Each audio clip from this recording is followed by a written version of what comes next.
How to fix voice chat SDK in Mobile Legends.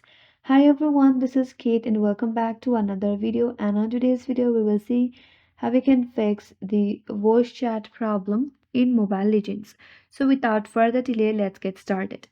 If you have already launched the Mobile Legends app in your device, so once you're here, navigate to top right corner and tap on the settings icon.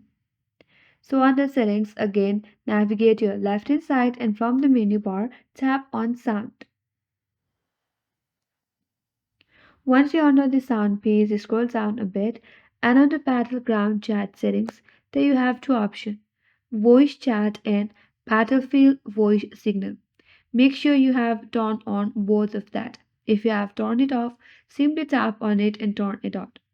And under that there is a volume. Make sure you have not minimized your volume all the way down. So maximize the volume if you have done so. Once you have changed the settings, now you can go back. From this page, tap on the classic from the bottom right corner.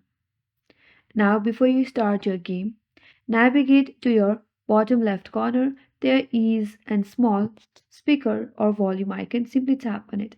From here you have to choose the first option and after that it's going to ask you for the permission. So allow the permission. Once you have done that, now on next step again tap on the microphone icon and tap on the first option. Once you have done that, now you can start the game and your sound problem in your voice chat in Mobile Legends will be solved. So this is the way to fix your voice chat SDK in Mobile Legends, and that's all for today's video. Hope this video was helpful, and if you're new to our channel, consider subscribing. Thanks for watching and stay tuned for more videos.